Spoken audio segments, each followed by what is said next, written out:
दौड़ते भागते ये रास्ते पीतल नगरी मुरादाबाद को जोड़ते हैं। हालांकि शहर के अंदर रास्ते बहुत अच्छे नहीं हैं, कई सड़कें टूटी हैं। और सड़कें देख रहे हैं आप, पूरे शहर में आप कहीं भी चले जाइए दुर्घटना ज़्यादा होती है, गाड़ी स्लिप होती है और पब्लिक कितनी परेशान होती है, धूल मट्टी है। और ये स्मार्ट सिटी कहते हैं तो स्मार्ट सिटी है कहाँ? मुरादाबाद में जाम और अतिक्रमण बड़ी समस्या है, जिससे निजात दिलाने के लिए बीते वक्त में काम जरूर हुआ है, सड़कों का निर्माण कराया गया है। हालांकि अभी काफी कुछ किया जाना बाकी है।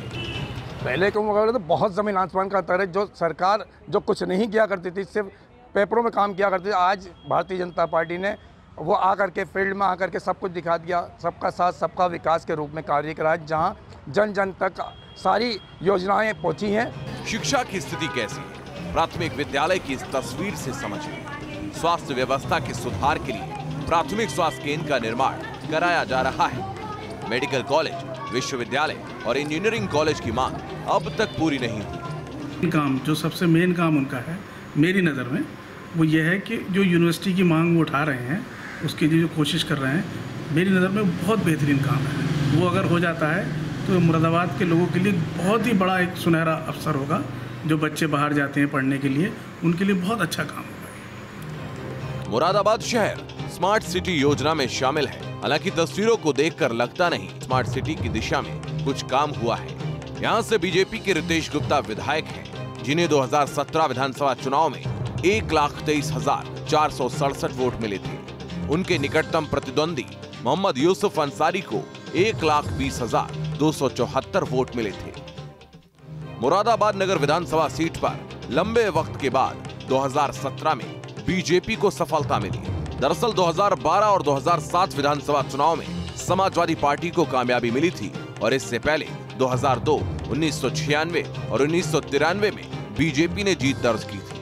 पिछले चुनाव के आंकड़ों पर नजर डालें तो मुरादाबाद नगर विधानसभा सीट पर बीजेपी और समाजवादी पार्टी के बीच मुख्य मुकाबला रहा है। 2022 में भी बीजेपी और समाजवादी पार्टी के बीच मुख्य मुकाबला माना जा रहा है। ये बात और है कि मुरादाबाद कांग्रेस की राष्ट्रीय महासचिव प्रियंका गांधी का ससुराल है, लेकिन यहाँ कांग्रेस सिरे से गायब है। मुरादाबाद नगर सीट पर आखिरी बार 1985 में कांग्रेस को सफलता मिली थी। मुरादाबाद नगर विधानसभा क्षेत्र में पुरुष मतदाता 2,71,753 है, महिला मतदाता 2,35,689 है और कुल मतदाता 5,07,496 है।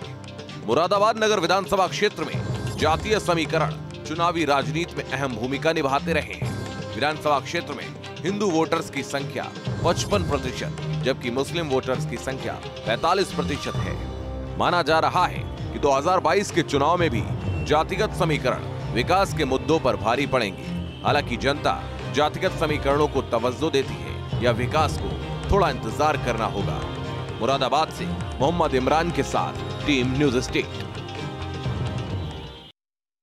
2017 विधानसभा चुनाव में रितेश गुप्ता विधायक चुने गए। जिनका अपने कार्यकाल की उपलब्धियों पर क्या कुछ कहना है वो भी सुनिए।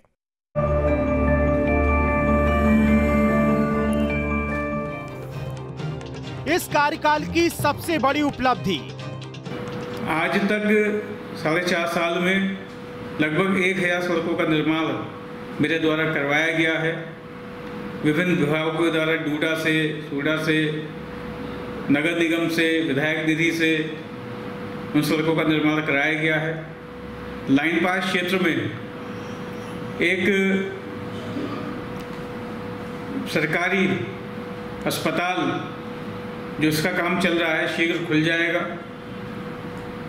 जन सहयोग कार्यालय में आने वाले लगभग 20,000 से अधिक लोगों के आधार कार्ड में करेक्शन और नए आधार कार्ड बनवाने का काम किया गया है, जिससे कि सीधे 1 लाख लोगों को इसका लाभ मिला है। लगभग 20,000 परिवार ऐसे हैं जिनके आधार कार्ड में करेक्शन किया गया है।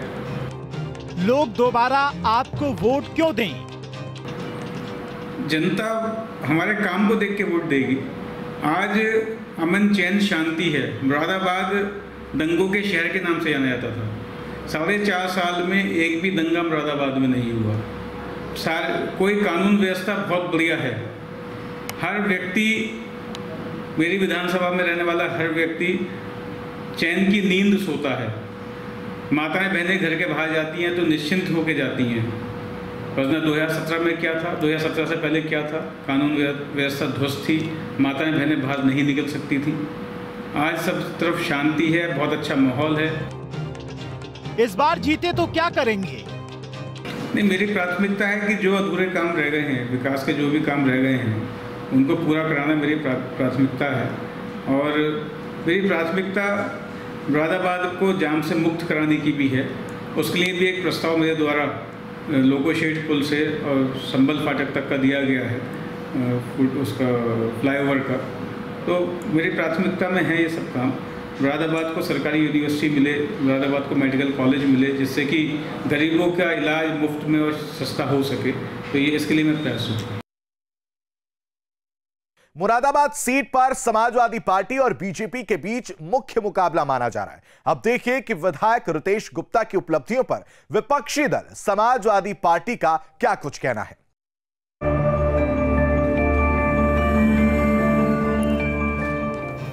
इस कार्यकाल में हुए विकास कार्यों को कैसे देखते हैं? देखिए, 4.5 साल में शिक्षा, स्वास्थ्य और पानी, बिजली पर कोई काम नहीं किया गया। इनका काम जीरो है। इन्होंने कोई काम नहीं किया, केवल झूठे वायदे किए थे इन्होंने, और कोई वायदा इन्होंने मुरादाबाद के लिए पूरा नहीं किया है। देखिए, सोनकपुर का जो फ्लाईओवर है, ओवरब्रिज है, वो इस सरकार से पहले से काम चल रहा था। जो कटघर का ओवरब्रिज है, वो हमारी सरकार में पहले बन चुका था। जनता आपकी पार्टी को वोट क्यों दे? हमारी पार्टी को जनता इसलिए वोट देगी कि आदरणीय अखिलेश यादव की सरकार जनता ने देखी है, नेताजी की सरकार जनता ने देखी है, अखिलेश यादव की सरकार का विकास जनता ने देखा है। इसलिए हमारी पार्टी को जनता वोट देगी। हमारी पार्टी ने, और ख़ास तौर से हमारी पार्टी के उत्तर प्रदेश के मुख्यमंत्री जब आदरणीय अखिलेश यादव थी, उन्होंने जनता का विकास किया, शिक्षा पर काम किया, रोजगार का काम किया, बिजली पे काम किया है, पीतल मजदूरों को काम किया है, पीतल भट्टियों पर काम किया।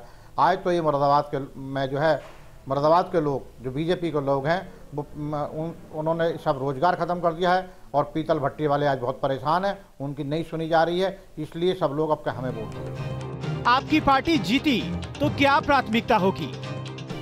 देखिए, हमारी सरकार बनती है तो हमारी सरकार बनने के बाद प्राथमिकता इस मुरादाबाद के विकास की रहेगी, मुरादाबाद के ग्रामीण एरिया का विकास रहेगी, सड़कों की रहेगी, पानी की रहेगी, और सबसे बड़ी जो घोषणा हमारी सरकार की हुई है वो 300 यूनिट तक कमज़ोर तबके को, किसानों को, ग्रामीणों को बिजली फ्री देने की योजना बनाई गई है। तो उससे जनता को बहुत बड़ा राहत होगा। और हमारी सरकार के विकास कार्य तो जनता ने, मुरादाबाद में नहीं पूरे प्रदेश में देखे हैं। और अखिलेश यादव जब मुख्यमंत्री बनेंगे तो उत्तर प्रदेश में, मुरादाबाद में भी और उत्तर प्रदेश में फिर विकास की गंगा बहेगी।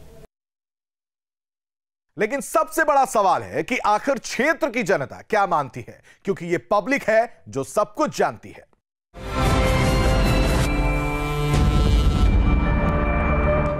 क्या इलाके में हुए विकास से आप संतुष्ट हैं?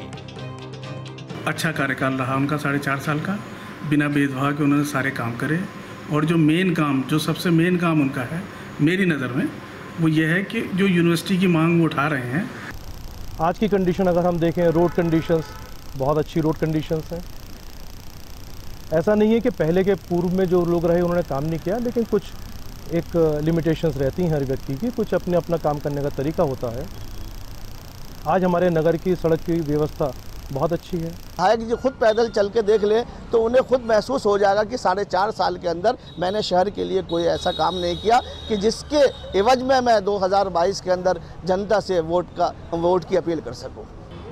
हम इनके कार्यकाल से बहुत खुश हैं। जिस तरीके से कोविड-19 में भयंकर दौर चल रहा था, और उस दौर में घर से निकल करके लोगों के जन तक पहुँचे और उनकी समस्याएं पूछी, और घर पे जा के उनको राशन वितरण करना, और पका हुआ राशन जो खुद घर पे नहीं बना पाते, उन्होंने उनके घर पे पका हुआ राशन पहुँचाया है। अभी तक तो जो भी काम किए हैं हमें बहुत खुशी मिल रही है, और आगे भी हमें मतलब जो इन्होंने जो मतलब सुविधाएं दी हैं उस चीज़ में हमें बहुत लाभ मिला है। और एक हमारे ढक्का कुंदनपुर में एक छोटा हॉस्पिटल बना है, जिसमें कि हम लोगों को परेशानी थी सिविल लाइन जाने में, और जाम में भी फंस जाते थे बहुत लोग। तो यहाँ हमें पड़ोस में एक हॉस्पिटल मिला है, जो कि हमें पूरी सहायता मिल रही है। स्थानीय समस्या क्या है? 2 दिन की बरसात थी। बरसात में आप देखिए नगर विधानसभा में जिस तरह से उन्होंने काम किए हैं, 2 दिन की बरसात ने उनके काम की पोल खोल कर रख दी है कि किस तरह से घटिया सामग्री का इस्तेमाल करके रोडों पर किया गया। हर जगह गड्ढा मुक्त होना था, लेकिन गड्ढा युक्त अगर काम हुआ है तो वो नगर विधानसभा 28 में हुआ है। इतने गहरे गहरे गड्ढे हैं, कोई रिक्शा वाला, साइकिल वाला, मोटरसाइकिल वाला जाता है, बरसात होती है तो वो गिर जाता है। सड़कें देख रहे हैं आप, पूरे शहर में आप कहीं भी चले जाइए, दुर्घटना ज़्यादा होती है, गाड़ी स्लिप होती है और पब्लिक कितनी परेशान होती है, धूल मट्टी है। शहर जाम की समस्या से जूझता रहता है। सड़कों में इतने बुरी तरीके से गड्ढे कि अगर गड्ढे की तरफ को रिक्शा निकल जाए तो कभी ऑटो ही रिक्शा पलट जाता है, कभी रिक्शा वाला पलट जाता है, बच्चे साइकिलों से गिरते रहते हैं।